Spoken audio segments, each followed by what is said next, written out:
Details చూస్తే కాల్పుల విరమణ తర్వాత తొలిసారి ఇవాళ ప్రధాని నరేంద్ర మోదీ అధ్యక్షతన కేంద్ర కేబినెట్ సరిగ్గా 11 గంటలకు సమావేశమైంది.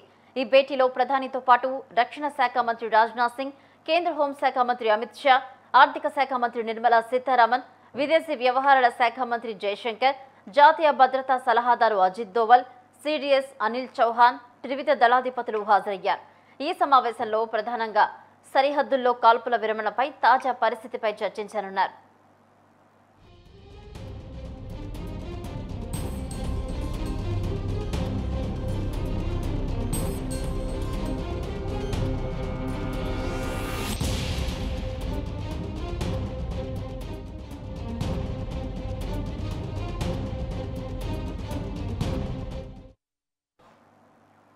పాక్ ఆక్రమిత కాశ్మీర్, పాకిస్తాన్ను చైనా ఆయుధాల సరఫరా, అరుణాచల్ ప్రదేశ్పై కొన్ని ప్రాంతాల పేర్లను చైనా మార్చడం వంటి అంశాలు చర్చకు రానున్నట్లు తెలిసిందే. ఆపరేషన్ సింధూర్పై ప్రధానంగా చర్చించి ప్రధానికి అభినందనలు తెలుపుతూ కేబినెట్ తీర్మానం చేయనున్నారు. అదేవిధంగా పహల్గామ్ టెర్రర్ అటాక్లో మృతి చెందిన పర్యాటకులను అమరవీరులుగా గుర్తించాలని విజ్ఞప్తులపై చర్చించి ఓ నిర్ణయం తీసుకున్నారు. వీరమరణం పొందిన జవాన్లు, రక్షణ బలగాల అధికారులకు సరైన గౌరవం ఇచ్చే అంశంపై సమావేశంలో డిస్కషన్ చేయనున్నారు. ఈ నేపథ్యంలోనే కాల్పుల విరమణ, పాక్ ఆక్రమిత అంశాన్ని రక్షణ శాఖ మంత్రి రాజ్నాథ్ సింగ్ వివరించనున్నారు.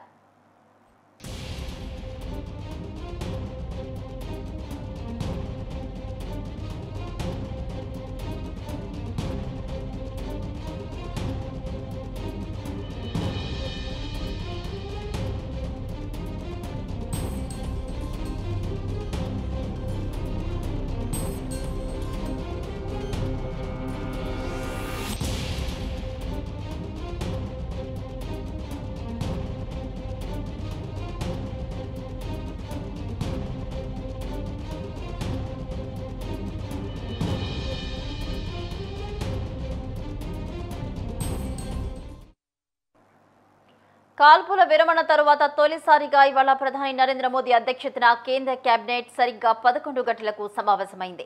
ఈ భేటీలో ప్రధానితో పాటు రక్షణ శాఖ మంత్రి రాజ్నాథ్ సింగ్, కేంద్ర హోంశాఖ మంత్రి అమిత్ షా, ఆర్థిక శాఖ మంత్రి నిర్మలా సీతారామన్, విదేశీ వ్యవహారాల శాఖ మంత్రి జయశంకర్, జాతీయ భద్రతా సలహాదారు అజిత్ దోవల్, సిడిఎస్ అనిల్ చౌహాన్, త్రివిధ దళాధిపతులు హాజరయ్యారు. ఈ సమావేశంలో ప్రధానంగా సరిహద్దుల్లో కాల్పుల విరమణపై తాజా పరిస్థితిపై చర్చించనున్నారు. పాక్ ఆక్రమిత కశ్మీర్, పాకిస్తాన్కు చైనా ఆయుధాల సరఫరా, అలాగే అరుణాచల్ ప్రదేశ్లోని కొన్ని ప్రాంతాలపై పేర్లను చైనా మార్చడం వంటి అంశాలు కూడా చర్చకు రానున్నట్టు తెలుస్తోంది. ఆపరేషన్ సింధూర్పై ప్రధానంగా చర్చించి ప్రధానికి అభినందనలు తెలుపుతూ కేబినెట్ కూడా తీర్మానం చేయనున్నారు. అదేవిధంగా పహల్గామ్ టెర్రర్ అటాక్లో మృతి చెందిన పర్యాటకులను అమరవీరులుగా గుర్తించాలనే విజ్ఞప్తులపై కూడా చర్చించనున్నారు. ఒక నిర్ణయం తీసుకోనున్నారు. వీరమరణం పొందిన జవాన్లను, రక్షణ బలగాల అధికారులకు సరైన గౌరవం ఇచ్చే అంశంపై కూడా ఈ సమావేశంలో డిస్కస్ చేసే అవకాశాలున్నాయి. ఈ నేపథ్యంలోనే కాల్పుల విరమణ, పాక్ ఆక్రమిత అంశాన్ని రక్షణ శాఖ మంత్రి రాజ్నాథ్ సింగ్ వివరించనున్నారు.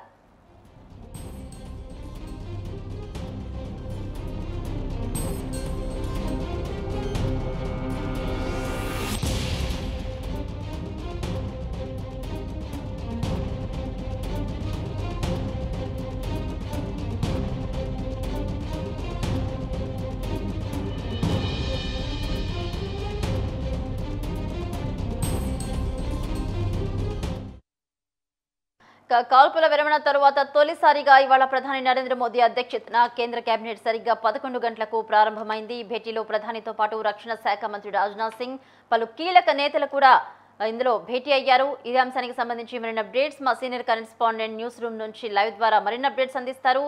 సంజయ్, చెప్పండి, కేంద్ర కేబినెట్ భేటీ జరిగినట్లు తెలుస్తుంది. పలు కీలక విషయాలైతే ఆ భేటీలో ప్రస్తావించినట్లయితే సమాచారం, డీటెయిల్స్ ఏంటి?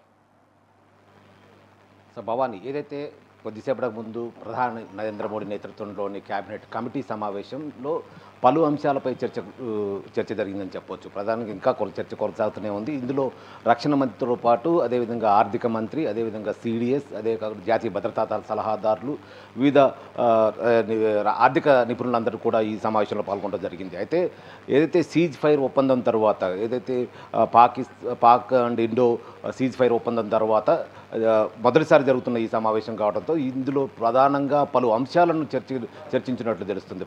అయితే ఏదైతే ఏ అంశాలను చర్చ జరిగింది, అయితే సీజ్ ఫైర్లు సందర్భంగా ఏ అంశాలపై చర్చ జరిగింది, అదేవిధంగా ఆర్థిక పరమైన అంశాలు ఏమైనా వచ్చాయా, అదేవిధంగా ఎటువంటి నిర్ణయాలను వెలువరచాల్సి ఉంటుంది, అంటే పాకిస్తాన్ ఇండియాకు సంబంధించిన అంశాలలో ఎటువంటి నిర్ణయాలను ప్రకటించాల్సి ఉంటుందనే దానిపై చర్చిస్తున్నట్టు తెలుస్తుంది. అయితే ప్రధానంగా ఇందులో ఈ చర్చలో భాగంగా ఏదైతే పాకిస్తాన్ ఇండియా నడుమ జరిగిందో, ఏదైతే కాల్పుల విరమణ ఒప్పందం జరిగిందో ఆ ఒప్పందంలో ఏదైతే అంశాలు చర్చకు వచ్చాయో, ఏదైతే పాకిస్తాన్ అంటే పీఓకేతో పాటు అదేవిధంగా కాశ్మీర్ అంశం కావచ్చు, అదేవిధంగా సరిహద్దు ప్రాంతాల్లో కాల్పుల విరమణ కావచ్చు, అదేవిధంగా ఆర్థిక పరిస్థితుల్లో ఉగ్రవాదులకు సంబంధించిన ఆర్థిక అండదండలకు సంబంధంపై కూడా ఈ సందర్భంగా చర్చ జరుగుతున్నట్టు తెలుస్తుంది. ప్రధానంగా పీఓకోని మనకు అప్పగించడం, అంతేకాకుండా పహల్గామ్ వంటి దాడులకు పాల్పడిన ఉగ్రవాదులందరినీ తమ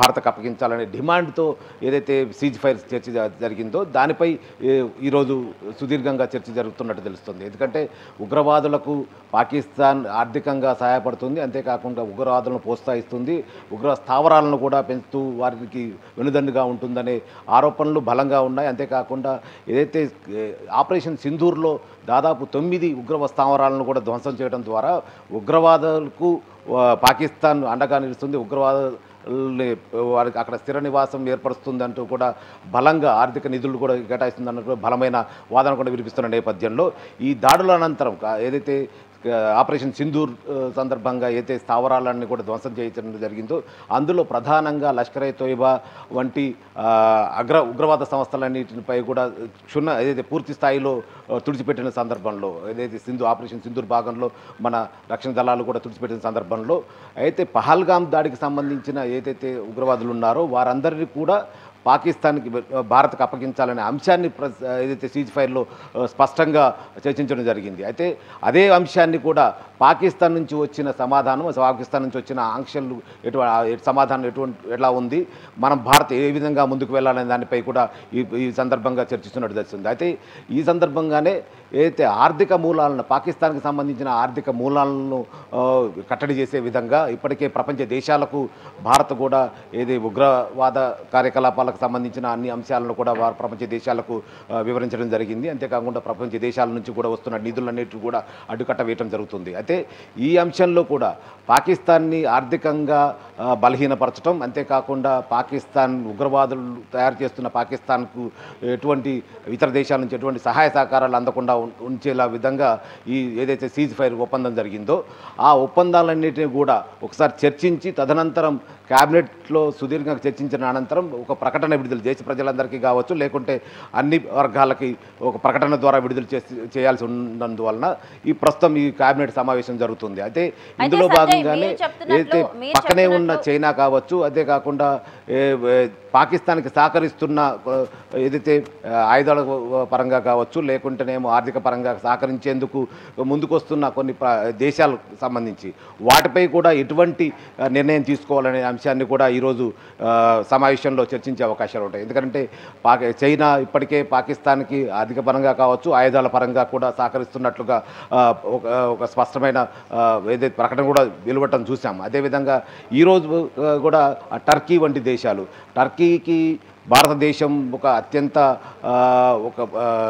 సపోర్ట్ ఉన్న దేశంగా ఉన్నా కూడా టర్కీ భారత్ను వెన్నుపోటు పొడుస్తూ పాకిస్తాన్కి సపోర్ట్ చేయడం, ఆయుధాల పరంగా పాకిస్తాన్కి సపోర్ట్ చేస్తామని ప్రకటించడం కూడా దీన్ని సీరియస్గానే తీసుకున్నట్టు తెలుస్తుంది. అయితే ప్రస్తుతం జరుగుతున్న సమావేశంలో ప్రధానంగా 2 అంశాలపై చర్చ ఉంటుంది. ఒకటి సీజ్ ఫైర్పై ఎటువంటి నిర్ణయం తీసుకున్నారనే దాన్ని వెల్లడించాల్సి ఉంటుంది. అదేవిధంగా ఆర్థిక మూలాలకు, పాకిస్తాన్కి సంబంధించిన ఆర్థిక మూలాలు కావచ్చు, మూలాలపై దెబ్బ కొట్టే విధంగా ఎలాంటి నిర్ణయం తీసుకుంటారనే దానిపై 2 అంశాలపై ప్రధానంగా చర్చ ఉంటుంది. అదేవిధంగా మరో అంశాన్ని కూడా ఇప్పటికే కూడా భారత ప్రధాని జాతిని ఉద్దేశించి ప్రసంగం చేసిన దాంట్లో ఏదైతే పీఓకే వంటి ప్రాంతాన్ని భారత్కు తప్పనిసరిగా అప్పగించాల్సిందే అంటూ డిమాండ్ తీసుకున్న నేపథ్యంలో పీఓకేపై సీజ్ ఫైర్లో ఎటువంటి చర్చ జరిగింది, దానిపై పాకిస్తాన్ ఎలా సమాధానం చెప్పింది, ఈ వివరాలన్నింటి కూడా ఇప్పుడు ప్రజెంట్గా జరుగుతున్న సమావేశంలో సుదీర్ఘంగా చర్చించిన అనంతరం ఒక డ్రాఫ్ట్ తయారు చేసి ఆ డ్రాఫ్ట్ని ప్రజలకు అందరికీ వివరించడం, అదే కాకుండా ప్రతిపక్షాలకు కావచ్చు అన్నిటిని కూడా తిరిగి మీడియా సమావేశంలో ఆ చర్చలకు సంబంధించిన వివరాలను అందించే అవకాశాలు ఉంటాయి భవాని. అయితే సంజయ్ చూసుకుంటే అంటే అరుణాచల్కు సంబంధించి అక్కడ కొన్ని పేర్లు చైనా మార్చడంపై కూడా విదేశాంగ శాఖ తీవ్ర స్థాయిలో మండిపడ్డట్టు తెలుస్తుంది. దీనికి సంబంధించి మరి కాసేపట్లయితే అదే భద్రతా వ్యవహారాల కేబినెట్ కూడా భేటీ కాబోతున్నట్లయితే తెలుస్తుంది. దీనికి సంబంధించి డీటెయిల్స్ ఏంటి? ఇప్పటికే అరుణాచల్ ప్రదేశ్ భారత్లో భూభాగమేమంటూ ఏదైతే భారత్ స్పష్టం చేయడం జరిగింది. అంతేకాకుండా పలు సందర్భాలలో చైనా ఆక్రమణలను కూడా అడ్డుకట్ట వేస్తూ వస్తుంది. గతంలో కూడా కొన్ని సందర్భాల్లో అరుణాచల్ ప్రదేశ్తో పాటు మరికొన్ని ప్రాంతాల్లో చైనా ఆక్రమణకు గురి చేస్తున్న సందర్భాల్లో భారత్ సైనిక దళాలు కావచ్చు, రక్షణ దళాలు అన్నీ కూడా చైనాను అడ్డుకోవడంతో పాటు ఇప్పటికే అరుణాచల్ ప్రదేశ్ వంటి ప్రాంతాల్లో ఎట్టి పరిస్థితుల్లోనూ చైనాను అనుమతించమనంటూ కూడా ఇప్పటికే స్పష్టం చేయడం జరిగింది. అయితే చైనా అరుణాచల్ ప్రదేశ్లో కొంత భాగం తమదే అనంటూ, అరుణాచల్ ప్రదేశ్ మొత్తం కూడా తమదే అంటూ చైనా చేస్తున్న వాదనను కూడా ప్రపంచ దృష్టికి తీసుకెళ్ళటం, అంతేకాకుండా ఏదైతే G7 వంటి ఈశాన్య దేశాల సమావేశాల్లో కావచ్చు, అదేవిధంగా ఐక్యరాజ్య సమితి వంటి ప్రాంతానికి ఆ సమావేశాలకు కూడా తీసుకువెళ్ళి తద్వారా అరుణాచల్ ప్రదేశ్ తమదే అని ఒక స్పష్టమైన ప్రకటనను విడుదల చేయడం, అంతేకాకుండా అరుణాచల్ ప్రదేశ్పై చైనా అవలంబిస్తున్న ద్వంద్వ వైఖరిని ఎండగట్టడం వంటి ప్రయత్నాలు కూడా ప్రస్తుతం చర్చలో ఒక భాగంగా ఉండొచ్చు. అంతేకాకుండా భారత్ అయితే ఇప్పటికి కూడా ఓ ప్రకటన చేయడం జరిగింది, రక్షణ దళాలు కూడా ఇప్పటికి కూడా ప్రకటన చేయడం జరిగింది. అరుణాచల్ ప్రదేశ్ అనేది భారత్లో ఒక భూభాగమే, దానికి చైనాకు ఎటువంటి సంబంధం లేదు, చైనాను కూడా ఆక్రమణలకు చొరబాట్లకు మేము అనుమతించమనంటూ కూడా ఇప్పటికి కూడా ఖరాఖండిగా చెప్పడం జరిగింది. వాటికి ధీటైన ఒకవేళ ఆక్రమణకు జరిగితే ధీటైన సమాధానం చెప్పేందుకు కూడా సైన్యం సిద్ధంగానే ఉన్నది. అయితే ఇటువంటి పరిస్థితుల్లో ప్రస్తుతం పాక్ ఇండియా మధ్య జరిగిన ఉద్రిక్తకర పరిస్థితుల్లో ఏదైతే ఆపరేషన్ సింధూర్ కావచ్చు, అదేవిధంగా సీజ్ ఫైర్ వంటి ఒప్పందాల సందర్భంలో చైనా ఇదే అదనుగా భావించి అరుణాచల్ ప్రదేశ్ని తమ భూభాగం అంటూ ఒక కొత్త వివాదాన్ని తెరపైకి తీసుకురావడం ద్వారా దీనిపై చర్చను తీసుకువచ్చేసి తిరిగి ఒక ఉద్రిక్తకర వాతావరణాన్ని సృష్టించే ప్రయత్నంలో చైనా ఉందని దీన్ని భావించవచ్చు. అయితే దీనికి ఇప్పటికే ఒక ఫుల్ స్టాప్ పెట్టే విధంగానే కేంద్రం ఇప్పటికే ఒక స్పష్టమైన ప్రకటన విడుదల చేయడం జరిగింది. అరుణాచల్ ప్రదేశ్ అనేది తప్పనిసరిగా ఖచ్చితంగా భారత్లో భూభాగమే అంటూ ఇప్పటికే ప్రకటన చేయడం ద్వారా దానిపై చైనాకు ఎటువంటి ఒక ఎటువంటి ఒక సందేహాలు లేకుండా భారత్లో భూభాగమైనట్టు అరుణాచల్ ప్రదేశ్ని తమ వైఖరిని క్లియర్గా చెప్పడం ద్వారా ప్రధాని ఈ నిర్ణయాన్ని తీసుకున్నారని చెప్పవచ్చు. అదే ఈ చర్చలో అరుణాచల్ ప్రదేశ్కి సంబంధించి ఎటువంటి చర్చ జరగదని అనుకోవచ్చు. ఎందుకంటే కేవలం సీజ్ ఫైర్కి సంబంధించిన అంశాలు కావచ్చు, అదేవిధంగా ఆర్థికపరమైన అంశాలు, పాకిస్తాన్ని కట్టడి చేయడం కోసం ఆర్థికపరమైన అంశాలు, అదైతే ఉగ్రవాదులను కట్టడి చేయడం సంబంధించిన ఆర్థికపరమైన అంశాలు మాత్రం ఈ చర్చలో ఉంటాయని భావించవచ్చు. ఓకే సంజయ్, చూసుకుంటే వీరమరణం పొందిన జవాన్లకు సంబంధించి అలాగే భద్రతా బలగాలు అధికారులు కొంతమంది చనిపోయిన విషయం మనకు తెలిసింది. వీళ్ళకి సరైన గౌరవం ఇచ్చే విధంగా ఈ కేబినెట్ భేటీలో చర్చకొచ్చినట్టు తెలుస్తుంది. అలాగే పహల్గామ్లో చాలా మంది టూరిస్టులు చనిపోయిన విషయం కూడా తెలిసిందే. వీళ్ళకి సంబంధించి కూడా వీళ్ళు కూడా అమర జవాన్లుగా ప్రకటించాలని అనుకుని నిర్ణయం తీసుకుంటున్నట్లయితే వార్తలు వస్తున్నాయి. దీన్ని ఎలా చూడాలి? భవాని, తప్పనిసరిగా ఎప్పుడైతే ఈ క్యాబినెట్ భద్రతా కమిటీ ఎప్పుడైతే సమావేశమైందో ఈ సమావేశంలో ముందుగా ఏదైతే ఆపరేషన్ సింధూర్ సక్సెస్కి సంబంధించి ఇప్పటికే ఆపరేషన్ సింధూర్ను అభినందిస్తూ కూడా ఒక తీర్మానం చేయడం జరిగింది. అదేవిధంగా అమరులైన పహల్గామ్తో పాటు అమరులైన వారందరికీ కూడా నివాళులర్పిస్తూ ఒక తీర్మానం చేయడం జరిగింది. దీనికి సంబంధించి ఆపరేషన్ సింధూర్లో పాల్గొన్న ఏదైతే రక్షణ శాఖ కావచ్చు, వాయుసేన కావచ్చు, అదేవిధంగా అన్ని రక్షణ దళాలకు సంబంధించిన త్రివిధ రక్షణ దళాలకు సంబంధించిన విజయాన్ని కూడా అభినందిస్తూ తీర్మానం చేయడం జరిగింది. అంతేకాకుండా ఏదైతే పహల్గామ్లో వీరమరణం పొందారు, పహల్గామ్ కాల్పుల్లో ఏదైతే మృతి చెందారో వారందరినీ కూడా అమరులుగా ప్రకటించే అంశంపై కూడా చర్చ జరుగుతుంది. అయితే ఆ అంశాన్ని ఏ విధంగా అమరులుగా ప్రకటించాలనే అంశంపై త్రివిధ దళాలను కావచ్చు, అదేవిధంగా కేంద్ర క్యాబినెట్కి సంబంధించిన ఒకసారి పరిశీలించి ఏ వేలో ఏ విభాగంలో వారిని అమరవీరులుగా ప్రకటించాలనే మాత్రం తప్పనిసరిగా దాన్ని ఈ చర్చలో తీసుకున్న తర్వాత ఒక ప్రకటన విడుదల చేసే అవకాశాలు ఉంటాయి. Bhavani, right, thank you Sanjay.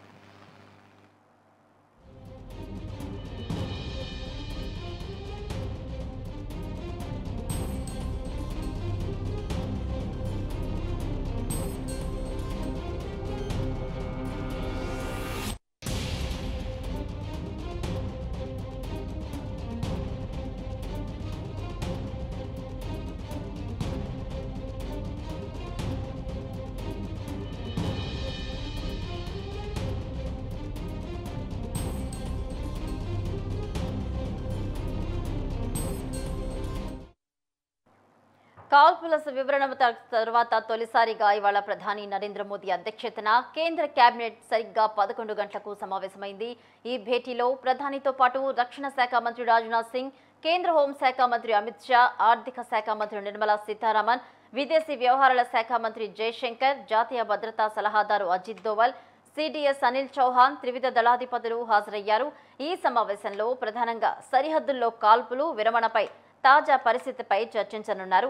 Pak ఆక్రమిత కాశ్మీర్, పాకిస్తాన్కు చైనా ఆయుధాల సరఫరా, మరోపక్క అరుణాచల్ ప్రదేశ్లోని కొన్ని ప్రాంతాల్లో పేర్లను చైనా మార్చడం, ఇటువంటి అంశాలు చర్చకు రానున్నట్టు తెలుస్తుంది. దీనిపై విదేశాంగ శాఖ కూడా తీవ్ర స్థాయిలోనే మండిపడుతున్నట్లయితే సమాచారం.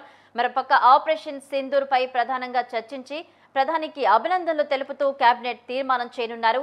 అదేవిధంగా పహల్గాం టెర్రర్ అటాక్లో మృతి చెందిన పర్యాటకులను అమరవీరులుగా గుర్తించాలనే విజ్ఞప్తులపై కూడా చర్చించి ఓ నిర్ణయం తీసుకునున్నారు.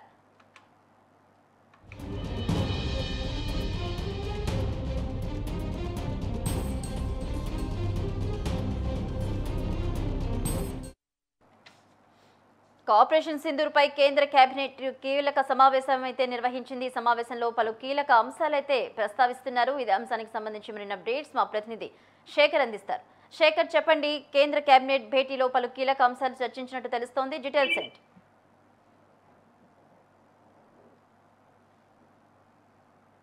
హలో భవానీ.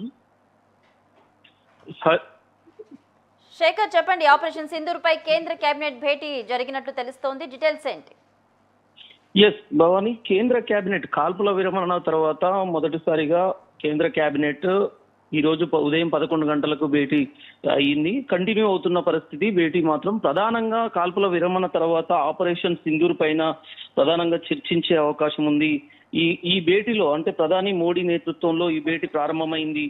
ఇందులో రక్షణ శాఖ మంత్రి రాజ్నాథ్ సింగ్, జాతీయ భద్రతా సలహాదారు దోవల్ అండ్ అలానే త్రివిధ దళాల అధిపతులు, త్రివిధ దళాలకు సంబంధించిన అధికారులతోటి ప్రధానంగా భేటీ అయిన పరిస్థితి మాత్రం కనబడుతున్నది. అయితే ప్రధానంగా ఆపరేషన్ సింధూర్ విషయమే కావచ్చు, అలానే కేబినెట్ లో ప్రధానంగా మంత్రులు ఈ రోజు ఆపరేషన్ సింధూర్ పైన మోడీకి కృతజ్ఞతగా తెలిపే ఒక తీర్మానం చేసే ప్రయత్నం కూడా చేస్తున్నారు. తీర్మానం చేసే అవకాశం ఉంది. దానిపైనే మోడీకి కృతజ్ఞత తెలపాలి ఆపరేషన్ సింధూర్ పైన అనేది ఉంది. అలానే ప్రధానంగా ఈ రోజు ఈ కేబినెట్ భేటీలో పీఓకే పాక్ ఆక్రమిత కాశ్మీర్ పైన కూడా చర్చించే అవకాశం ఉంది. పాక్ ఆక్రమిత కాశ్మీర్ పైన ఎలాంటి నిర్ణయాలు తీసుకోవాలి, ఎట్లా ముందుకెళ్తే బాగుంటుంది, కాల్పుల విరమణ తర్వాత పాకిస్తాన్ కవ్వింపు చర్యలకు మళ్ళీ డ్రోన్లు కానీ ఇలాంటి ఏదైతే బార్డర్ పరిస్థితిలో ఎక్కడైతే పీఓకే కానీ తదితర ప్రాంతాల్లో ఏదైతే కాల్పుల విరమణ అనంతరం కూడా పాకిస్తాన్ కవ్వింపు చర్యలు పాల్పడడం కూడా దానిపైన కూడా చర్చించే అవకాశం ఉంది. అలానే ఏదైతే టెర్రరిస్టుల దాడిలో, పహల్గాం టెర్రరిస్టుల దాడిలో మృతి చెందిన ఏదైతే వాళ్ళు టూరిస్టులు ఉన్నారో వాళ్ళ విషయంలో కూడా ఒక నిర్ణయానికి వచ్చే అవకాశం ఉంది. వాళ్ళని అంటే కొంతమంది అమరవీరుల కుటుంబానికి ఏదైతే వాళ్ళని గుర్తించే విషయం పైన కూడా, అలానే ఈ టెర్రరిస్ట్ పాకిస్తాన్ ఈ యుద్ధంలో ఏదైతే వాళ్ళు ఎవరైతే చనిపోయారో భారత జవాన్లు, వాళ్ళకు కూడా ఎలా గౌరవించుకోవాలి వాళ్ళ కుటుంబాలను అనే అంశం పైన కూడా ప్రధానంగా చర్చించే అవకాశం ఉంది. దీనిపైన పీఓకే పాక్ ఆక్రమిత కాశ్మీర్ విషయాలపైన కూడా రాజ్నాథ్ సింగ్ ఈ కేంద్ర కేబినెట్ భేటీలో ప్రధానంగా దాని గురించి వివరించే అవకాశం ఉంది. చైనాలో కూడా ఏదైతే చైనా ఈ ఆయుధాలని సరఫరా చేసుట్లో చైనా పాకిస్తాన్ కి ఎలా సహాయపడ్డది, ఇతర దేశాలు ఎవరెవరు పాకిస్తాన్ కు సహాయాలు అందించారు, ఈ ఉద్రిక్త వాతావరణంలో పాకిస్తాన్ కు తోడుగా నిలిచిన దేశాలు ఏంటి, చైనా మనకు ఇండియా బార్డర్ లో పేర్ల మార్పిడి కూడా ఏదైతే మన దేశంలో బార్డర్ లో చైనా బార్డర్ లో కూడా కొన్ని పేర్లు మార్చారు, అక్కడ ఉన్న ప్రాంతాలకు కూడా పేర్ల మార్పిడి పైన కూడా రాజ్నాథ్ సింగ్ ప్రధానంగా చర్చించే అవకాశం ఉంది. ఈ ఏదైతే ఆపరేషన్ సింధూర్ సక్సెస్ అయింది అని చెప్పేసి భావించి కేంద్ర కేబినెట్ మంత్రులు వీళ్ళందరూ కూడా మోడీకి ఫస్ట్ ఆఫ్ ఆల్ కృతజ్ఞత తీర్మానాన్ని కూడా ప్రకటించే అవకాశం ఉంది. దీనిపైన పాక్ ఆక్రమిత కుటుంబాలకు, ఉగ్రవాదుల దాడిలో చనిపోయిన ఏదైతే వాళ్ళు టూరిస్టులు ఉన్నారో వాళ్ళ కుటుంబాలకు ఎలా వాళ్ళతో మాట్లాడాలా, మళ్ళొకసారి వాళ్ళని ఎలా ప్రకటించాలి, వాళ్ళని ఎలా గౌరవించుకోవాలి, ఇక్కడ ఆ ప్రతిపాదన పైన కూడా ప్రధానంగా చర్చించే అవకాశం అయితే ఉంది. భవన్, అయితే శేఖర్, చూసుకుంటే భేటీ 11 గంటలకే స్టార్ట్ అయింది. పలు కీలక అంశాలు అయితే ప్రస్తావనకు వచ్చాయి. ఇంకా ఎంతసేపు ఈ భేటీ కొనసాగే అవకాశాలు ఉన్నాయని అనుకోవచ్చు? ప్రధాన కేంద్ర అంటే జాతీయ భద్రతా సలహాదారు దోవల్ కావచ్చు, రక్షణ శాఖ మంత్రి రాజ్నాథ్ సింగ్ అండ్ తదితరుల మంత్రులు, అధికారులు, త్రివిధ దళాలకు సంబంధించిన వాళ్ళు కూడా చర్చించే అవకాశం ఉంది కనుక ఉదయం 11 నుంచే భేటీ కొనసాగుతున్నది. ఇంకా కంటిన్యూగా ఇంకొక హాఫ్ అన్ అవర్ కూడా భేటీ కొనసాగే అవకాశం ఉందని అంటున్నారు. ఎందుకంటే దేశవ్యాప్తంగా జరుగుతున్న ఈ పరిస్థితుల్లో మొత్తానికి అంతేకాకుండా అమెరికా ప్రకటనలు కావచ్చు, అమెరికా అధ్యక్షుడు ట్రంప్ చేసిన ప్రకటనల పైన కానీ మొత్తానికి రేపు ఉగ్రవాదులు పాకిస్తాన్ లో ఏదైతే ఈ కాల్పుల విరమణదే కాకుండా ఓవరాల్ గా మొత్తానికి ప్రపంచ దేశాలలో కూడా ఈ పాకిస్తాన్ ఇండియా ఉద్రిక్త మధ్య ఇతరులు ఎలా స్పందించారు, ఇతర దేశాల నాయకులు ట్రంప్ కావచ్చు, చైనా కావచ్చు, రష్యా కావచ్చు, వాళ్ళు స్పందించిన విధానం పైన కూడా ప్రధానంగా చర్చించే అవకాశం ఉంది కనుక మరో హాఫ్ అన్ అవర్ ఇంకొక అర్ధగంట ఈ సమావేశం కొనసాగే అవకాశం ఉంది. తదనంతరం రక్షణ శాఖ మంత్రి ఈ విషయాలపైన కూడా వెల్లడించే అవకాశం ఉందని సమాచారం అయితే అందుతున్నది Bhavani. Right, thank you Shekhar.